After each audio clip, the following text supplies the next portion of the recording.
Actually, we're kind of like grounding right now. We're like outside in nature, and like this is a form to calm down. Doing breathwork exercises, especially outside, is a way to calm down. There's like square breathing. That's it's like a quick exercise to get yourself in a more relaxed state and to connect with like different parts of your brain that kind of like rationalize what's happening. There's other techniques like grounding with like, there's the 5 senses. So you can like touch something, smell something, feel something, taste something, and just kind of like, yeah. I'm like grounding myself to Look, the biggest podcast where you can learn them lessons. Line for line where you can learn from different sections. Made it out the mud, come tell your story, blessings. Never know who listening, never know who stressing. Divine gave you a voice, come speak your honest truth.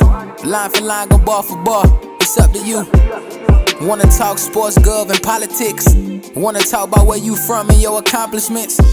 Then Line for Line is really where you need to be. A platform that's really made for folks like you and me. You can find it all no matter what you seek. Whether you calling or you listening, tune in every week. All right, welcome back to another special episode of Line for Line podcast. As you guys can see, we're at a different location today. We have a gracious young lady in the building, a very pink young lady in the building today. We have Mrs. Shelbiee in the building. Shelbiee, how are you? I'm good. I'm doing well. How are you? I'm actually doing pretty good. Yeah. How does it feel to finally be on the podcast? It feels divine. Yeah. Like it feels like it's meant to happen. Yeah. Like, yeah. Hey, look at the location we're at. We're around beautiful flowers, beautiful people, beautiful atmosphere. So the first thing we like to do when we start Line for Line podcast, we have the guests just tell the world about them. So go ahead and introduce yourself to the world, young lady. Okay. Okay. So my name is Shelbiee Arreguin. I am an artist. I'm a mom. I'm a Kenosha girl. I have a degree in fine arts, and then I'm getting my master's in clinical mental health counseling. So I teach so many different art classes. I've taught for Pinot's Palette. I've taught for Young Rembrandts. I just got done teaching in mindfulness and mark making class at Anderson Art Center, so that was really cool. Yeah. I lead some art therapy groups by the lake. I've just been doing that recently, and I call that creative attunement. So that's like my group work that I do. And then I just started doing essence sessions, which are like one-on-one sessions with people making art while we have like a dialogue. So I do a lot of like art related things, but now like with a more clinical approach, getting my master's and like implementing like evidence-based practice with the art therapy vibey stuff. Of course. Now with you saying you work out more on the clinical side and with mental health as well too, so it's safe to say that you take mental health very serious then, yeah? Oh yeah, like I'm going into the field, and I feel like when COVID happened, like a lot of people found themselves having to rise up and like use their superpowers to help the overall, like basically to contribute to the overall planet and people's healing. And like, I don't know, like how do you not take mental health seriously? Of course, you know? of course. Yeah, it's what I'm going into, and it's like, it's where I'm gonna use my superpowers to help people. Well, for a lot of people, I think it's such a raw topic. A lot of people are, I wouldn't say they're afraid to deal with it, but just the approach to dealing with it, the how, the when, the why, things of that nature. Can you just help us understand how you were able to kickstart it in your own life? Yeah, I think like viewing mental health, basically in this country, like we treat mental health like after a crisis has occurred. And I think like with other disorders, like with cancer or like diabetes, you start treating those diseases like right away. But like with mental health, it's just like stigmatized. Like we'll treat somebody after they've had a crisis, or like after we notice signs, just because like it's like an invisible disease. So I think with an increase of awareness and like destigmatizing mental health, like even just having like a conversation like this helps to destigmatize the idea of it, because it's invisible and you can't always see it. And I think like in school, learning about the history of like how people treated mental health was like, we used to basically institutionalize people who were struggling mentally. Like they literally thought people had like demons inside of them, you know? And so people would be isolated and institutionalized, and then we started criminalizing mental health and like just locking people up who are struggling. So now, like I think there is an increase of awareness, and we're finally starting to treat the symptoms and treating people for like these struggles that before we just like kind of cast people away as like insane. Of course, you know? of course. Can you just speak on how you plan to implement the platforms that you have with your arts and crafts, and how you plan to infect the mental health world? Yeah, so my goal is to open up like an art therapy center in Kenosha. That's my dream. But right now I want to work with kids and basically teaching kids how to heal themselves, so that as like when they get older, they don't have so much to heal from. Because I think so many adults are just like struggling, and there's so much heavy stuff that people are holding on to. So like with my own work, I'm gonna use art as the modality to like an energetic release to just get out whatever we need to get out when we're young, so that, you know, as we grow, we can remember that we have like this energetic release. Like some kids might use sports as their healing, and then some people might use music as their healing. And like if I can be like the catalyst to like help kids recognize this power within them, I think we all have like capabilities for healing ourselves. Like, yeah, what do you feel about that too? I meant to ask you, like, did you have, growing up, what was your therapy? Well, yeah. So actually, for me, being adopted and coming up in the era that I did, obviously I was born in 1992, so I'm a 90s baby, early 2000s baby. And where I was born, when I was born, obviously, mental health wasn't really taken as serious as it is nowadays. And that's with any type of healthcare, you know. It's just the stigma around it being open and available to everyone, which is not open and available to everyone. And just obviously how far we've gone in medicine versus back then, you know what I'm saying? So we didn't really have the resources, or maybe the parents didn't really want to address it. And that's one thing that I learned too. A lot of parents, they're so quick to say, oh, there's nothing wrong with my kid, or my kid is fine, or he just needs this, he just needs that, you know what I'm saying? They don't really necessarily take the right actions when it comes to healthcare. So it's like, I feel like that kind of hindered me a little bit too, especially with me being adopted and not knowing my biological parents, and really just trying to find out who I was, you know. I'm getting that later on in my life, and me being in my 30s, just starting to take therapy really serious now as well too. So it's something that wasn't there and wasn't really existent back when I was a child. I didn't have options. Of course, I was a class clown. You know, I was acting up in school, and they never really got to the bottom of, well, why is Devon acting this way? Why is he showing up late? Or why is his homework not done? You know, and back then they really didn't take the time to understand how a problem operates, you know. Like it was just so quick to, oh, well, let's send him home, or let's do ISF. Exactly. So yeah, the world is a different place now, and therapy and medications all have changed since then. Yeah.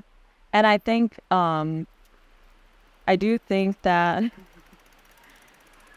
there is like such a band-aid type of like view on mental health and physical health too. It's like, how can we slap a band-aid on like the gaping wound of like, or the root? Like there is always a root of a problem that kind of goes untreated. Of course. So it's kind of like our medicine model though, is like, just, how can we take a pill to make it go away? No. When you don't make it go away, you help ease the situation and help soothe and calm and get to the bottom of how it operates, and make sure we're helping these people understand that they have an out. You know, there's options, there's resources out here and things of that nature as well too. And that brings me to the question I was going to ask you, if any. Can you tell us a little bit about some of the mental health struggles that you faced, which makes you one of the best tour guides when you have your own platforms and you're looking for the best interests of people who are battling the same thing as you? Yeah, this is like full disclosure, like me being as authentic and genuine as possible. That was actually my intention coming here, is like, I want to be as authentic and genuine as possible. And like, I want my words to resonate with people too. So like, I've always had anxiety. And like when I was a kid, I like told my mom I was choking. Like I like was scared to go to school, and like I felt like a lump in the back of my throat. And I would go to doctors, and they would do like tests and like I don't know, x-rays or MRIs, to see if there was something in my throat. But I was just so scared and like so fearful. So like moving into adulthood, like I really never, I still struggled with anxiety, and I guess I've conquered a lot of it, just through a lot of like meditation. And I think it boiled down to like my worthiness and like, or like people pleasing, like trying to please my parents, and that coming from like external self-worth. Like my worthiness is based on something outside of myself. It's basically what I thought my whole life. But then when I became an adult, I did so much inner work. Like recently, like really recently, I did a lot of inner work that's like, there is nothing from outside of me is gonna build my self-worth more than me on the inside. Like that has to come from inside. Of course. So Of course. I mean, anxiety was the biggest thing, I think. Yeah. What would you say some of your coping methods are? How do you release your stress when you feel like you're ramping up and maybe having an episode or whatever the case may be? Well, now that I'm like aware of everything, like before I would just use art as my healing. Like I would go in my room and just make art. That's like, I did use art as a healing tool my whole life, like naturally. But now that I'm aware of new ways of calming down, I can do grounding, which actually we're kind of like grounding right now. We're like outside in nature, and like this is a form to calm down. Doing breathwork exercises, especially outside, is a way to calm down. There's like square breathing. That's it's like a quick exercise to get yourself in a more relaxed state and to connect with like different parts of your brain that kind of like rationalize what's happening.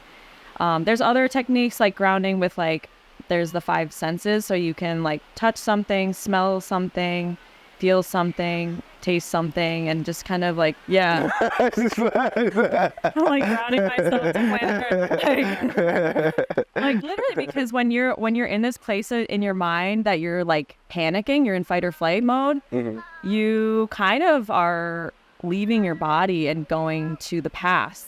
And like, it's important to remember that I'm right here. I'm not unsafe. I'm very safe. Even though I think safety is kind of an illusion too, but like just bringing yourself to the current moment. I think grounding is like, when I'm struggling, I go outside, put my feet in the grass and make art and breathe and all the things that like human beings would do forever until recently, when we've considered them weird, you know? Of course. Now it's weird to like be like nature like vibes, and like because it's different, you know. It's uncharted territory, and if people are quick to judge something that they're not even familiar with or they don't know too much about, so obviously it's foreign to them, so they're going to look at it like, oh yeah, that's weird or that's different, not realizing what that thing that they're calling weird can mean to someone and how it could affect their sanity and affect them to be a good person, you know. And I think like my coping skills have always been pretty healthy. I never was one go to like a bad coping skill, but I do acknowledge that there are like, everybody is suffering, and some people want like something to soothe themselves, so like sometimes that drug could be the baby blanket to make themselves feel better. And like, it's never my position to judge somebody. Like, it's just always going to be my job to approach somebody with anything that they're struggling with like a really empathetic and open like understanding of it. As a mental health professional, which I'm almost there, building that identity. Yes, ma'am. Yeah. Now, as a soon-to-be mental health professional, someone who's been in it yourself with your own issues, battle, fights, what would be that piece of advice that you would give to someone who feels the feeling of being invalidated, their feelings being invalidated, their presence just being invalidated? Because as someone who struggles with that myself, you know, I'm eager to hear this piece of advice that you would give. Someone that's struggling with feeling invalidated. I think like celebrating our uniqueness, and there's like this plague that's like, we want to deny that we're divine creatures, and I feel like recognizing the divine within yourself, and that we all have like these superpowers that we can always tap into. I wasn't able to tap into my superpowers until I hit rock bottom. And I was like, I had nothing. And that's when you build up, like, everybody has such a unique set of like skills that we all know. Like, I feel like we all know deep down what it is. and somewhere along the line, someone just told us that we weren't good enough. But building that self-worth from the inside is going to be the thing that can like change the trajectory of like someone's success. And Of course. listening to the inner voice, actually, that's like the biggest thing. Is like, we know deep down what we're meant to do. It's like, what do people ask you to do for them? Like, what are you good at? That's your superpower. Of course. So just celebrating that. Yes, ma'am. And I feel like talking is my superpower. Like, obviously, that's really why I started this podcast, you know, just to really learn other people's story and be able to be that everyday man that shows people, yes, I go through things as well, too.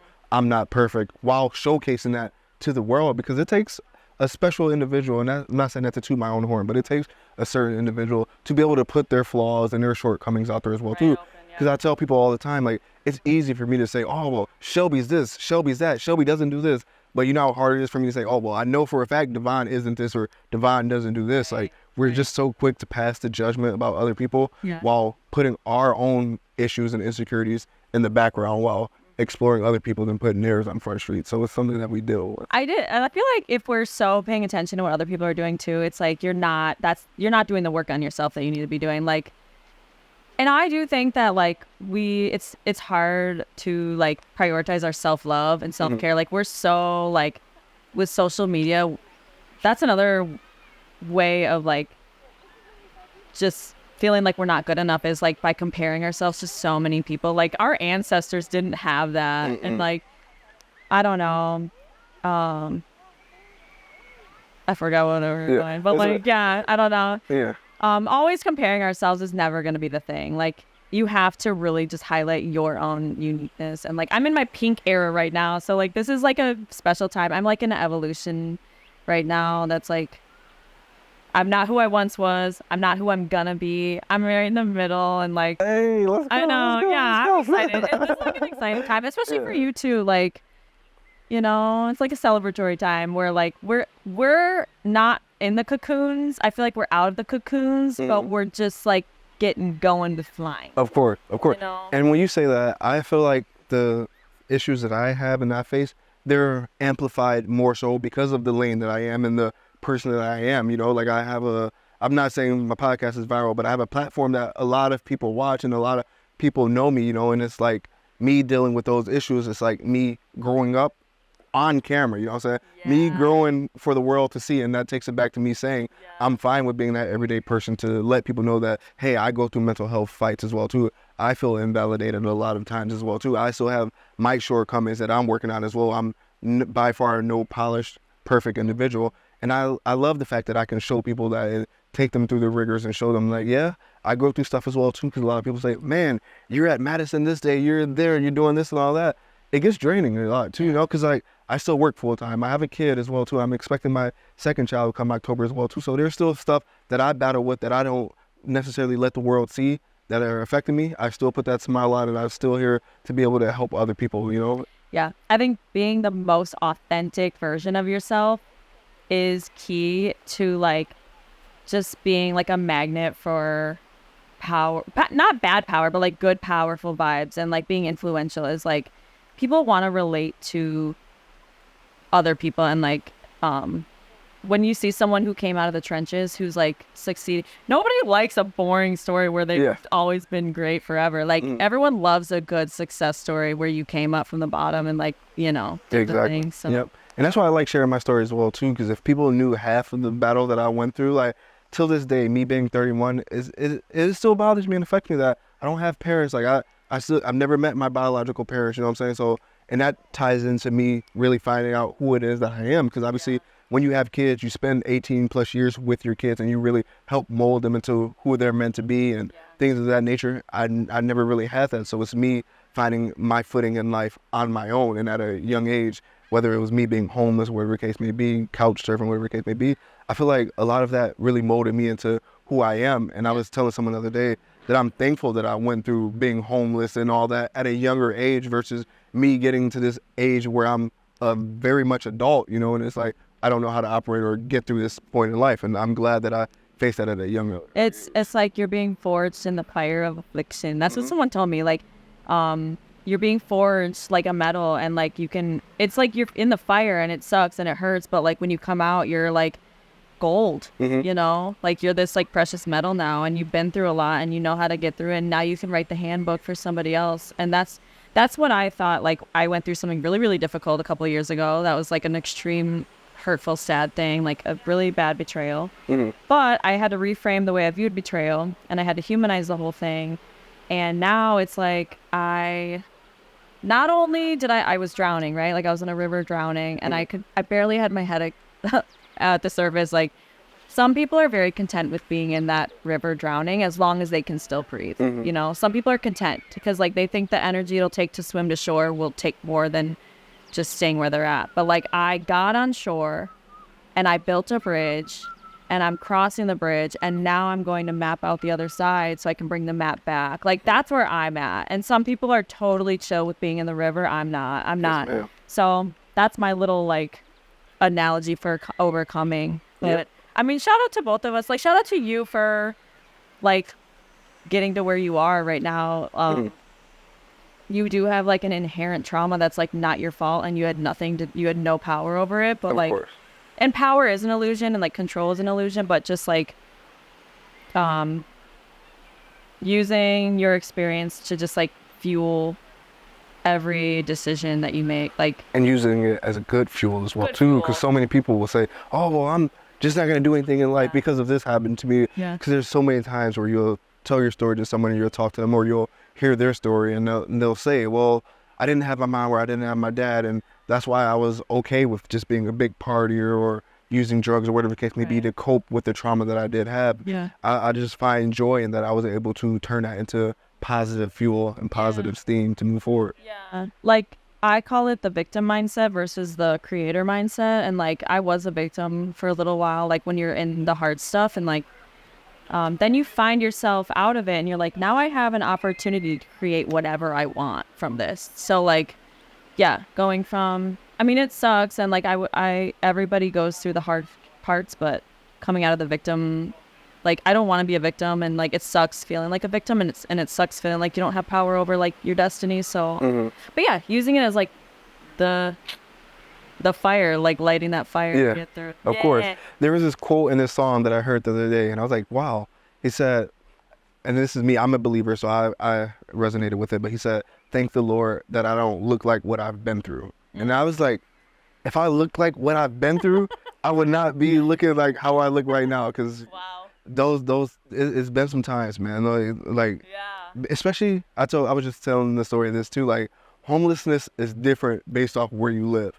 Like your experiences of being homeless will be different if you lived in California versus living in Wisconsin, where there's winter and it's cold over 6 months. Exactly, it's cold over 6 months of the year, you know. So you're dealing with homelessness in an era like that versus California, where it's nice. 95% of the time, you know, it'll be easier for you too. So it's like you have to adapt to where you're at as well too, and learn how to maneuver through the situations that you're put in. We are creatures that are like we do adapt based on our environment, and like there's like a lot of parts of nature don't like some of the plants that like cannot survive in a different environment than where they were like, or than where they were originally from, or like, but we are lucky that we have that ability to mold ourselves and like adapt to even really harsh environments. Of course. The harshness. As we get ready to close out this phenomenal episode, can you just maybe Phenomenal.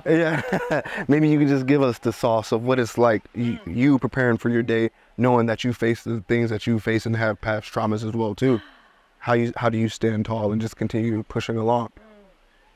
I feel like if you pump as many good things into your day as you can, nothing can touch you. And like, if you put so much good out, I will say that like, when you wake up and you're like, well, I want to find the motivation to get out of bed. Sometimes you got to like channel a different energy source to get out of bed. Like it's not, I stumped her with this one. That's good. How do I prepare? I'm like, there's laws of the universe that don't lie. And if I do so many good things, yoga, breath work, meditation, drawing, music making, exercise, good food, there ain't nothing that can get in my way. You know, like it's almost like a formula. Do good, like find goodness, and like create magic in this world, and it's bound to come back to you. Of course. Period. So. Of course. Ladies and gentlemen, you've heard it here first. I'm your host with the most, Devon Booker. That was Mrs. Shelbiee Arreguin. Shelbiee, we appreciate you for having some time for Life for Life podcast. Thank you so much. Oh my God, she took a bow. Oh. You calling or you listening, tune in every week. Line for line. Oh yeah, I'm going line for line.